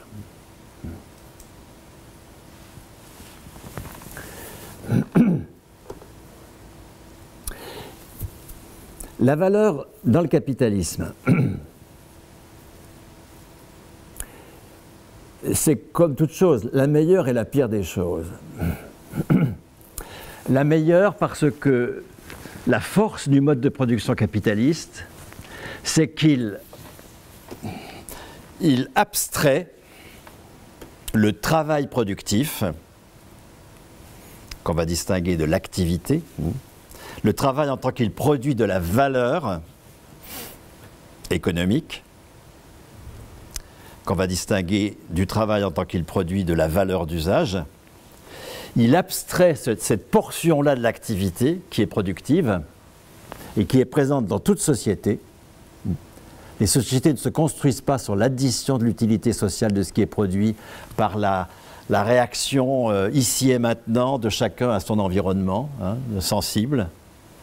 on va appeler ça l'activité, hein, où des collectifs, des groupes réagissent à leur environnement immédiat par une activité raisonnée de rapport au reste du vivant et à la nature. Ça, c'est l'activité. On ne fait pas société comme ça. Parce que pour faire de l'INRIA, il faut autre chose. Et l'INRIA n'est pas une mauvaise chose. Il faut autre chose que l'addition de nos réactions individuelles par du travail concret. Il faut une mobilisation à l'échelle mondiale de données scientifiques, de données technologiques, de données organisationnelles. Et ça, c'est du travail qui produit de la valeur. Et le capitalisme, il a sorti le travail en tant que producteur de valeur de la gangue religieuse dans laquelle il était inscrit dans les sociétés avant, religieuse ou clanique, ou soumission au prince. Alors en soumission au prince, on faisait des pyramides. La pyramide, ce n'est pas l'addition d'activités. Il a bien fallu une mobilisation spécifique. Mais ça, c'était la soumission à la religion, au prince, ou je ne sais pas quoi. Le capitalisme, c'est ça sa force. C'est pour cela que tous les pays passent par le capitalisme un jour ou l'autre. C'est qu'il laïcise cette affaire. Il la sort de sa gangue clanique ou princière ou je ne sais pas quoi. Il en fait un projet spécifique. Il désencastre, pour reprendre un vocabulaire paulanien, le travail. Et ça, c'est un progrès fulgurant. Le capitalisme, il invente le travail. Non pas au sens où il inventerait le fait qu'une partie de nos activités sont productives, mais où il autonomise cette activité. Et il le fait pour le pire. Ce qui nous emmène aujourd'hui à une impasse dont maintenant nous avons tous conscience. Il le fait pour produire de la valeur, point, sous forme de valeur d'échange.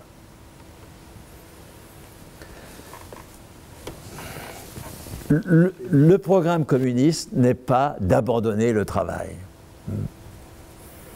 Le programme communiste est de produire une valeur communiste. C'est-à-dire de mobiliser une partie de nos activités, pas tout, encore une fois, beaucoup de nos activités doivent rester en dehors de la valeur, de mobiliser une partie de nos activités pour répondre à notre vocation d'espèce humaine. Je pense que nous avons une vocation spécifique, je le dis en ayant pleine conscience de l'importance de l'irruption aujourd'hui dans nos réflexions, du fait que nous sommes totalement solidaires et dépendants du reste du vivant, totalement solidaires et dépendants du reste de la nature. Mais ça n'ôte pas notre spécificité d'espèce humaine. Et nous serions, parce que nous sommes l'espèce qui a la capacité de rapport réflexif au reste du vivant et de la nature inouïe, absolument inouïe. Nous ne sommes pas dans un monde fini auquel nous devrions nous adapter. Ça, c'est l'éloge de l'activité. L'éloge du travail, c'est tout à fait autre chose. Nous sommes dans un monde dont nous ne pouvons pas donner les limites. Parce que notre rapport réflexif au reste des vivants et à la nature, nous ne pouvons pas décider à l'avance de sa limite. Et nous avons en particulier une vocation de déjouer la sélection naturelle. C'est une vocation inouïe. Donc il y a bien valeur, et cette valeur, elle ne s'identifie pas à la valeur d'échange. C'est ça le point central. Nous pouvons avoir comme programme la valeur communiste. Alors ensuite, comment, Bernard, tu définis la valeur communiste? Je ne sais pas, d'accord? Mais parce que nous sommes tous au boulot, là. Il faut qu'on s'y mette tous. Hein. Être et faire. Mon éloge, c'est pas tous bourgeois, je suis d'accord. Mais en même temps,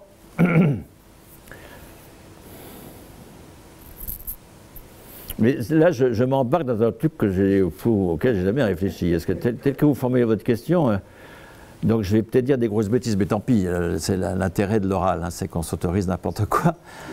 Et puis après on corrige, mais bon.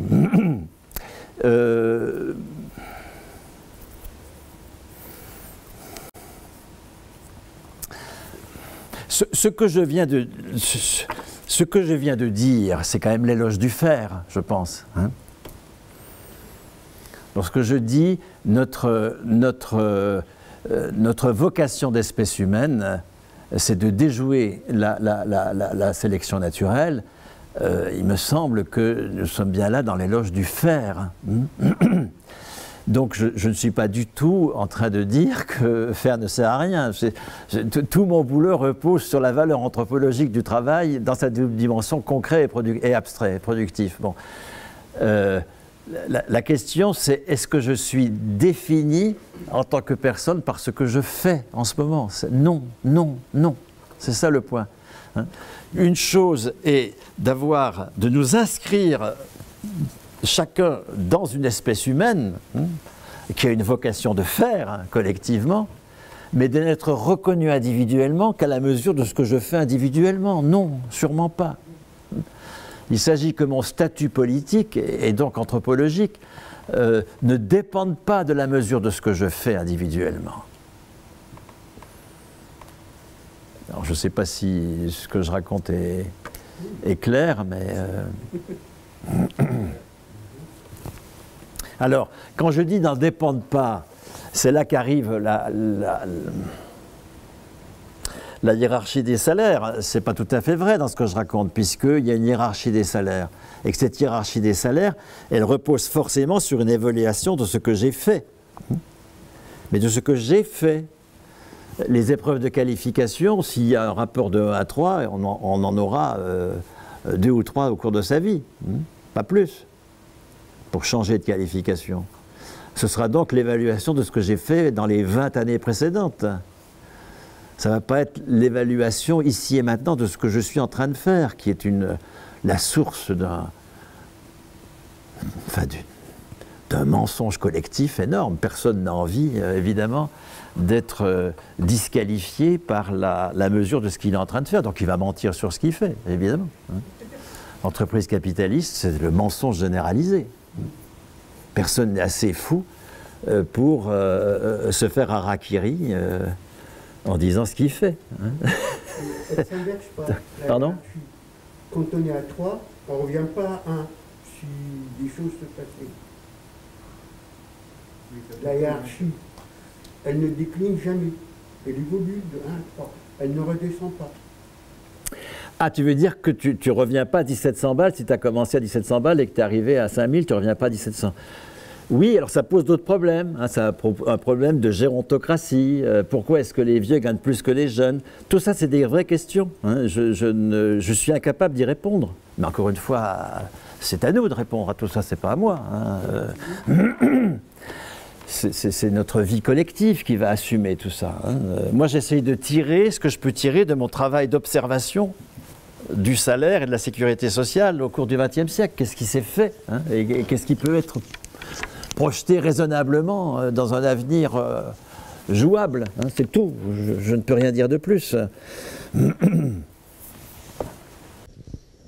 Ouais, il y a 2 questions de plus. Donc, la première, c'est qu'est-ce que vous pensez de la grille de lecture de Jean-Marc Jancovici? Est-ce que vous pouvez nous parler d'énergie et de thermodynamique? Tout de suite, ma réponse est non. Voilà. Excusez-moi, mais ça, en plus, j'ai appris comme chercheur à ne parler que de mon objet de travail. C'est ce qu'on apprend tous. Hein. On devient prudent, surtout quand on a un micro. Hein. Donc, à table, si vous voulez, je peux vous dire des Tischreden, mais tout ça est sans intérêt. Et deuxième question, c'est qu'est-ce que vous pensez de l'occasion d'une constituante pour rebattre les cartes et d'utiliser sa production de pensée?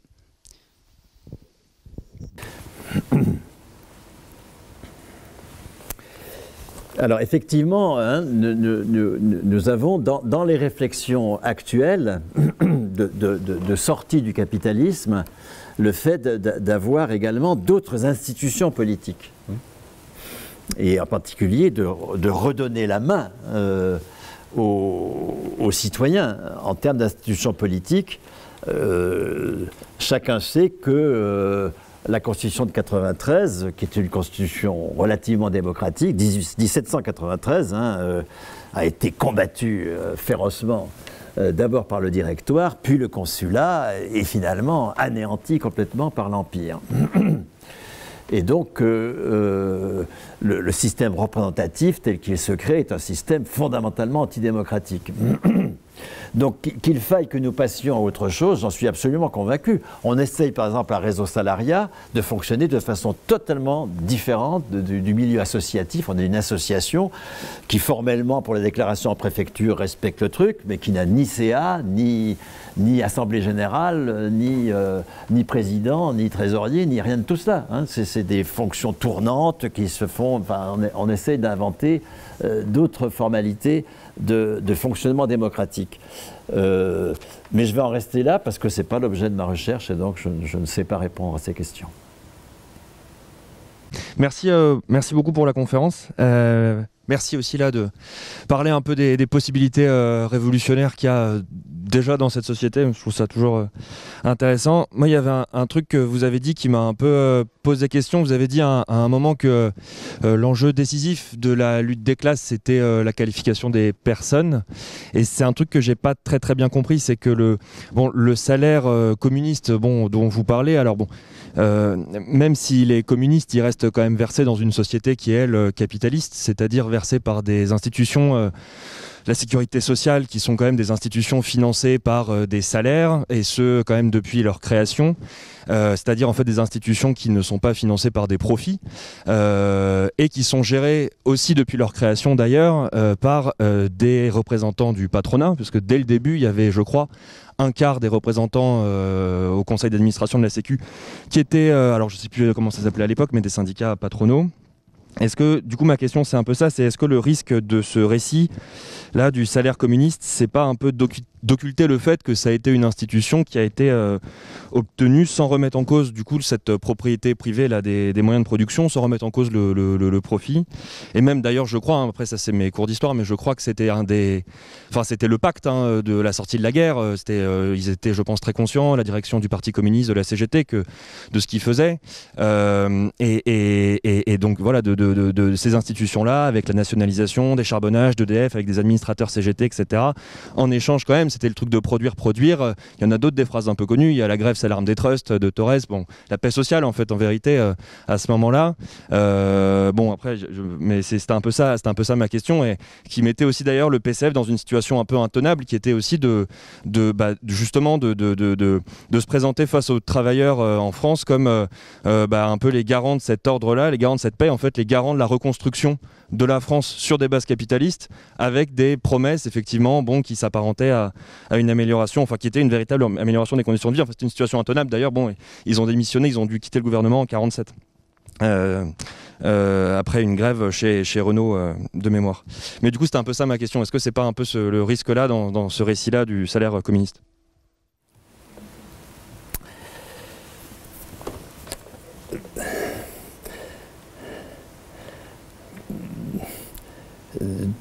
Tout mon travail est construit contre votre récit. Et donc, merci de l'amener.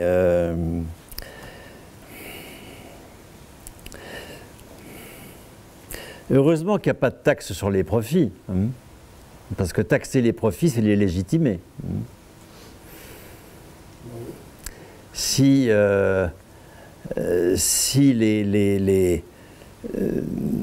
les créateurs du régime général veillent à ce que la cotisation ait comme assiette les salaires, c'est pour qu'il n'y ait pas d'assiette du côté de la propriété, précisément.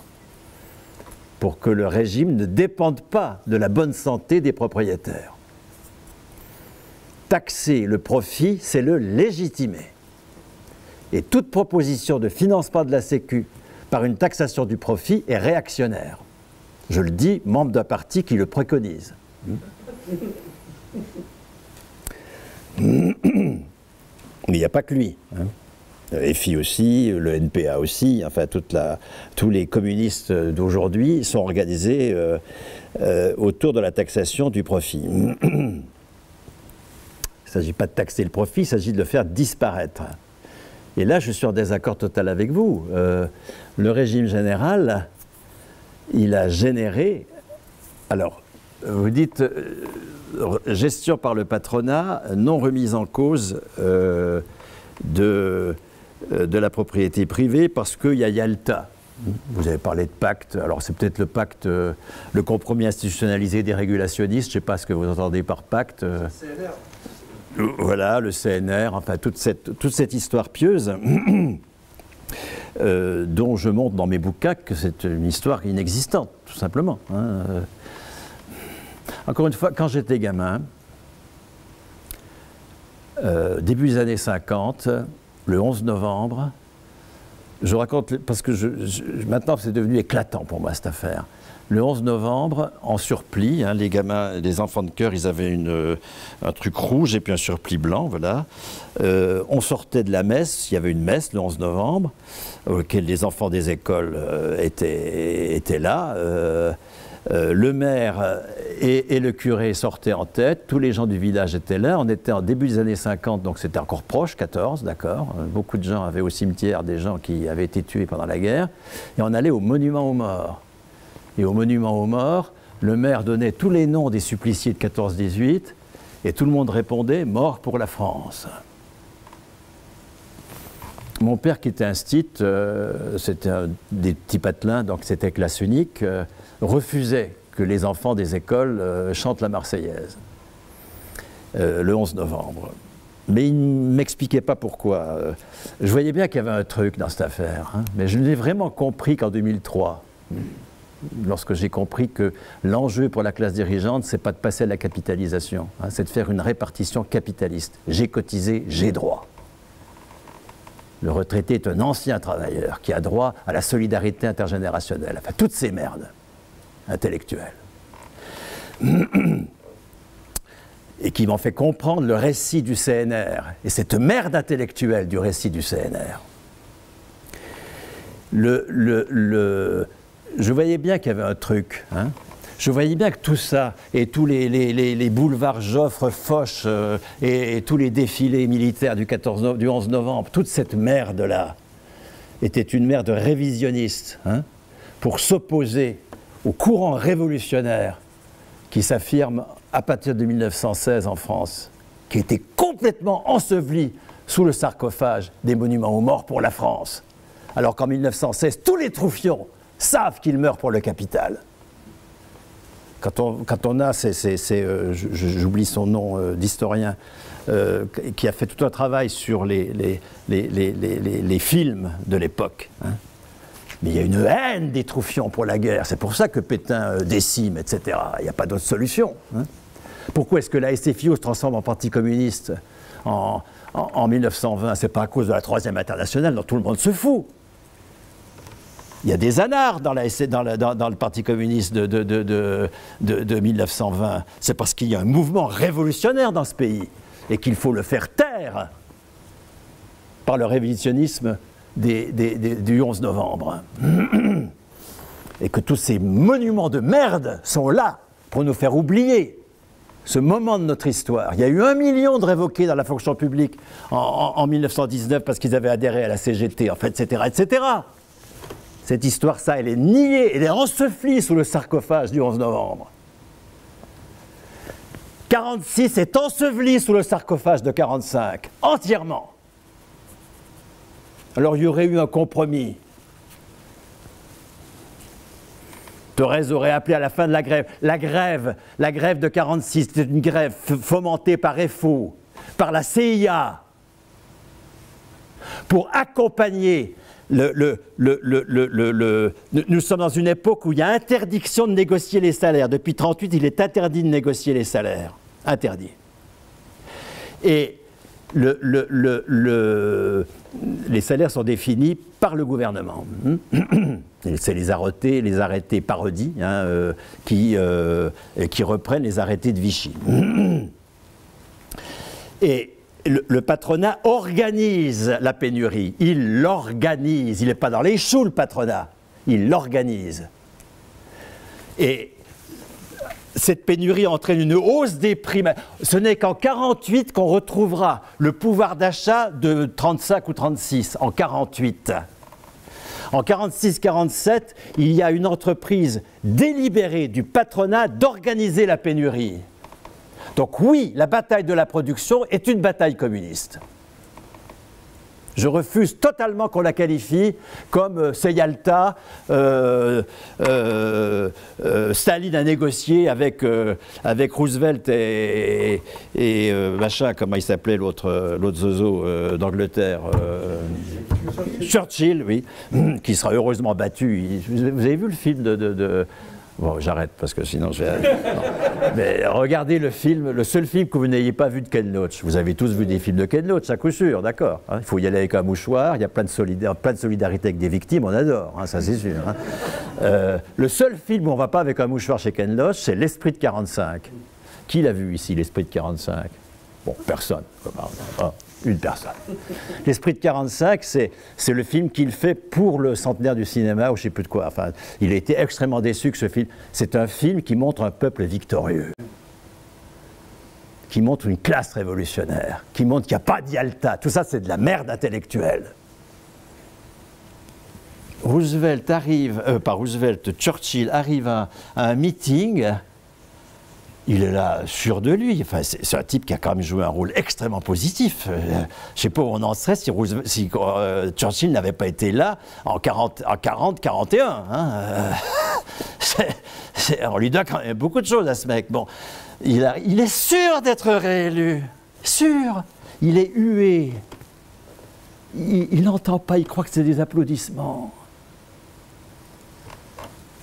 Parce qu'il y a un peuple là. Hein, qui est absolument déterminé à ne pas se faire voler sa victoire et qui va créer avec la partie, l'aile gauche, parce que l'aile droite, c'est-à-dire l'aile dominante des travaillistes, et évidemment, eux, ils vont jouer le jeu comme toujours, ça que servent des socialistes, mais l'aile gauche avec Bevan va faire le NHS, les using, enfin des trucs qui sont la façon dont l'Angleterre va au communisme. Bon. Ce qui se passe en 1946, c'est pas du tout Yalta. Ce qui se passe en 1946, c'est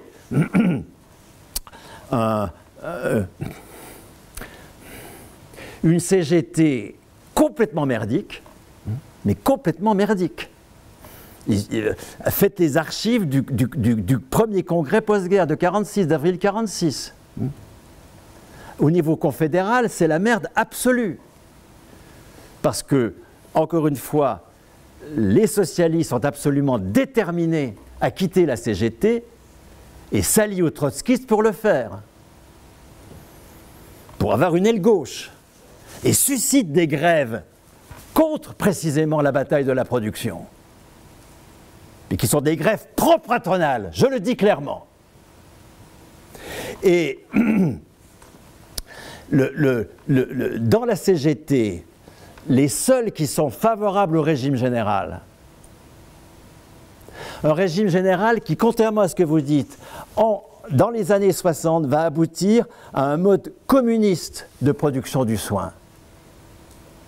Qu'est-ce qui se passe dans les années 60? Nous avons une hausse des salaires très importante qui s'opère en monnaie marquée. Elle ne s'opère pas d'abord par une hausse de la monnaie qui va sur le compte postal de l'intéressé. Elle s'opère d'abord par la monnaie qui ira ensuite, c'est pas l'époque, mais ça ira ensuite sur la carte vitale, la monnaie qui permet d'acheter des soins. Il y a un marché du soin, bien sûr. C'est pas gratuit. C'est un marché dont on va voir qu'il sort de la logique capitaliste, précisément, c'est tout à fait intéressant. Et cette monnaie, elle n'est accessible, elle n'est utilisable qu'auprès de professionnels conventionnés. Elle n'est pas utilisable universellement. On ne peut l'utiliser qu'auprès de professionnels conventionnés. Et c'est quoi les professionnels conventionnés? Il faut quand même réfléchir un peu à ça. C'est des travailleurs indépendants qui sont libérés de la logique d'exploitation par le capital. Alors que c'est le cœur de l'indépendance. qui passent convention. C'est la première fois qu'ils sont conventionnés, c'est 1961. Avant, il n'y avait pas de convention. Hein. Les soins de vie n'étaient pas remboursés, tout simplement. Ils passent convention avec l'assurance maladie. Ils restent des travailleurs indépendants, mais sur un marché qui est totalement régulé, avec une régulation des actes, une régulation du tarif des actes, etc. Et ils sont payés par du salaire socialisé. C'est du salaire socialisé qui les paye. Donc, et avec une patientèle qui est solvabilisée. Une patientèle qui n'ont pas à aller chercher à coup de publicité sur le marché. Elle est là. Et elle est solvabilisée. Donc vous avez une institution communiste du marché. Vous avez des professionnels qui, à l'hôpital, eux, sont des fonctionnaires. Ce n'était pas du tout écrit dans le marbre que ce seraient des fonctionnaires qui assuraient l'hôpital. Ce sont des fonctionnaires. Ça, c'est un fruit du régime général. Et troisième élément, l'investissement. Et là, c'est important, y compris pour le devenir de l'INRIA. L'investissement, il est subventionné. Il est subventionné. On ne vous invite pas à valoriser vos trucs pour se faire des sous. Il est subventionné. Et on ne travaille pas pour rembourser une dette. On travaille pour soigner. Pourquoi est-ce qu'il est subventionné? Parce que la socialisation de la valeur qu'opère l'assurance maladie, cette hausse du salaire par socialisation de la valeur, est suffisante pour assurer la création d'un hôpital par jour dans les années 60. Ou la transformation d'un hospice en hôpital. La transformation de lits, on sait ce que c'est qu'un hospice, est-ce que ça devient des mouroirs qui sont transformés en lits actifs, etc. Tout ça s'opère sans appel au marché des capitaux, sans appel à la propriété privée, sans rien de tout cela. Par une socialisation de la valeur qui va à une monnaie marquée, laquelle permet de subventionner l'investissement. On n'est pas dans une logique de crédit public que les soignants devraient rembourser. Pourquoi est-ce qu'aujourd'hui la clinique est remplacée par le protocole à l'hôpital? Parce que les soignants soignent non pas pour soigner, mais pour rembourser la dette hospitalière. Il n'y a pas de dette. On crée de la monnaie sans dette. Tout ça, c'est du communisme. C'est cette histoire-là que l'histoire officielle du CNR ou des communistes aux gaullistes, tout le monde, c'est faux. De Gaulle est tellement mais en rage d'avoir dû accepter 5 ministres communistes sur des strapontins après les premières élections qui font que le Parti communiste a 30% des voix, c'est le premier parti de France. On ne lui donne pas la présidence du Conseil, sûrement pas, les finances, sûrement pas, les affaires étrangères, rien. Ce qu'on donne à des communistes, le travail, la santé, des machins, des trucs comme ça, voilà. Sur des strapontins, pendant 1 an, puisque Léon Blum les chassera dès décembre 1946. Ça fout un tel bordel alors que la SFIO a été battue aux élections qui précèdent, les élections constituantes. Bon. Ça fout un tel bordel qu'on rappelle quelques communistes, mais pas tous, en janvier 1947. Alors, Marcel Paul n'est pas rappelé, par exemple. Et puis finalement, on les élimine en mai 1947, sans que ça ait rien à voir avec une grève chez Renault. Donc il n'y a aucune union des communistes aux gaullistes. De Gaulle est tellement fâché d'avoir dû nommer quelques commissions strapontins qu'il démissionne dès janvier 1946. Il va être un adversaire acharné du régime général. Acharné. Dès qu'il revient au pouvoir, c'est à ça qu'il porte atteinte. Les décrets de mai, d'abord, il n'organise pas les élections de 60 qui devaient avoir lieu. Bon, il n'arrive pas encore à les supprimer, elles ont lieu en 62, il les supprime en 67. Mais les décrets de mai 60 changent complètement la donne déjà.